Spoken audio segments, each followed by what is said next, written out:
하나님의 자랑이 된 예수 그리스도 3. 1956년 5월 16일 원 본부교회. 구독, 좋아요는 많은 힘이 됩니다. 여러분의 가정에 하늘 부모님의 축복이 있기를 바랍니다. 오늘날까지의 6천년 역사상에는 자기를 낳아준 부모에게 효성을 다한 사람이 많습니다. 사탄 품 안에서의 효자 효녀는 많다는 것입니다. 그러나 하나님이 예수 그리스도를 자랑할 수 있고 예수님처럼 하나님의 사랑을 받을 수 있으려면 역사상의 모든 사탄권 내의 효자 효녀들을 합한 이상의 가치와 실적이 있어야 된다는 것입니다.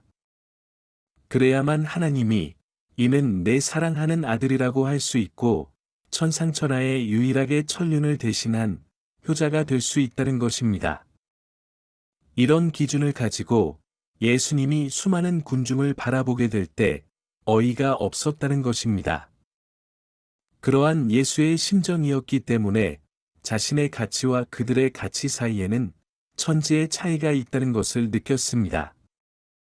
그래서 예수님은 스스로 늠름하게 하늘 앞에 그들을 위하여 기도할 수 있었다는 것입니다. 또 하나님과 사랑으로 맺어진 부자의 관계에서 나오는 힘에 의해 사탄까지 망하게 할 수 있었다는 것입니다. 왜냐하면 사탄권 내의 많은 사람들이 사탄에게 동조하는 것과 예수 그리스도가 하나님을 섬기고 사랑하는 기준과는 비교가 되지 않기 때문입니다. 예수 그리스도가 하나님의 사랑을 갖고 나타나는 거기에는 원수들 앞에 있어서 철옹성과 같은 방패가 되었던 것입니다. 그래서 예수님을 중심 삼고 모이는 곳곳마다 사탄을 굴복시킬 수 있는 것입니다. 예수님은 4000년 동안 선조들이 승리한 것과 패한 것 모두를 합하여 자신의 발판으로 삼을 수 있는 하나의 기준을 쟁취했기 때문에 하나님이 자랑할 수 있었습니다. 오늘날 우리들이 생각해 보아야 할 것은 무엇이뇨? 지금까지 인류가 6000년 동안 사탄과 투쟁해 나왔는데 어찌해서 예수 그리스도가 4000년 동안 많은 선지자들이 승리한 것을 전부 합한 가치 이상의 승리의 실적을 거둘 수 있었던가 하는 것을 여러분은 생각해 보아야 하겠습니다. 또 우리의 선조들이 어떻게 사탄대에 승리할 수 있었던가 하는 것을 생각해 볼 줄 알아야 하며 여러분 자신이 그분들의 입장에 서서 생각해 볼 줄도 알아야 되겠습니다. 하늘이 이제 이 땅 위의 성도들에게 염원하는 것이 무엇일 것이냐? 예수 그리스도만 사탄을 굴복시킬 것이 아니라 오늘날 끝날의 전체의 성도들이 모두 사탄을 굴복시켜서 예수 그리스도의 사랑을 통해서 하나님의 사랑을 느끼는 것입니다. 예수 그리스도는 30여 평생 승리의 생활을 하였습니다. 예수님은 승리하지 못할 말은 피했다는 것입니다. 승리할 수 없는 말은 피했습니다. 예수님이 패할 수 있고 사탄이 접근해 올 수 있는 말은 피했다는 것입니다. 남 보기에는 한 사람의 동네 총각이었지만 일단 전체를 책임지고 나서면 그의 말이나 행동이나 소망은 전체를 승리의 기대 위에 올려놓을 수 있는 말과 행동과 소망이었습니다. 오늘날 여러분은 예수님이 이렇게 수고하시며 다져 놓으신 승리의 발판 위에 서 있습니다. 여러분은 예수님으로부터 이런 은사를 받고 있다는 것입니다. 이제는 여러분들이 예수 그리스도가 이 땅 위에서 승리하여 이뤄 놓으신 승리의 발판 위에 서서 어떻게 하면 더 높이 올라가겠느냐 하는 것이 문제입니다. 여러분은 하늘이 여러분을 위해 이 땅에 내려오셨음을 알고 하늘에 올라갈 때까지 승리의 땀을 흘려야 하겠습니다. 우리는 우리의 마음에 하나님의 사랑을 채워야 하겠습니다. 예수와 성신의 사랑을 느껴서 하늘의 사랑을 체험해야 하겠습니다. 예수님은 개인적으로 승리하셨지만 십자가에 돌아가신 영구로 영적으로만 승리의 기대를 닦으셨습니다.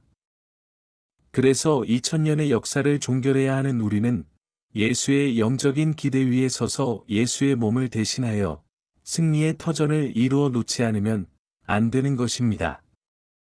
또 우리에게는 영적인 구원을 완성시켜주는 신약 성경의 차원을 넘어서 실체적인 구원을 완성시켜주는 새로운 말씀을 하늘이 이 땅에 선포하게 될 때에 사탄이 이를 반박할 것인데 이것까지 책임지고 싸워 이겨야 할 책임이 있다는 것입니다. 또 그 다음에 예수 그리스도는 어떤 조건으로 인해 하나님의 사랑을 받을 수 있었던가? 예수님은 책임을 지는 왕자가 되었기에 하나님의 사랑을 받을 수 있었습니다. 예수 그리스도는 태어날 적부터 요셉의 집에서 목수의 일을 했지만 책임을 완수하기 위해 노력했다는 것입니다. 요셉의 가정에서 목수의 일을 도우면서 부모가 떠맡고 있는 가족의 생계를 도와주는 이런 생활을 했지만 예수님의 마음에는 그것만이 생활의 전부가 아니었다는 것입니다. 또 큰 뜻을 마음에 품은 동시에 작은 일에까지도 책임을 다하신 예수였습니다. 이런 예수님이었음을 여러분은 망각해서는 안 되겠습니다. 예수님의 생활은 전부 자신의 책임과 사명을 완수하는 생활이었습니다. 그는 영원히 남아질 수 있는 책임을 땅 위에 완수해 놓았다는 것입니다. 예수의 30여 평생의 생애는 영원 불변의 실적, 책임을 다한 실적을 이 땅 위에 이루어 놓은 생애였습니다.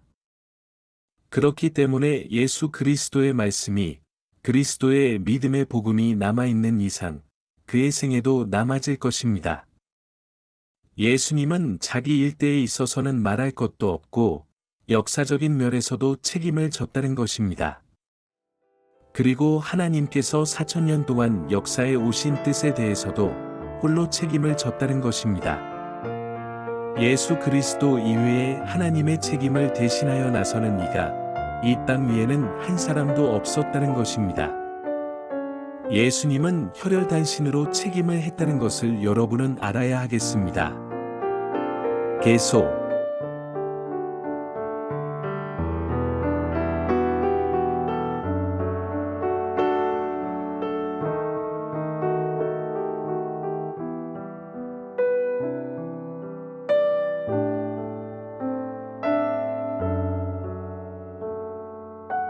경청해 주셔서 감사합니다.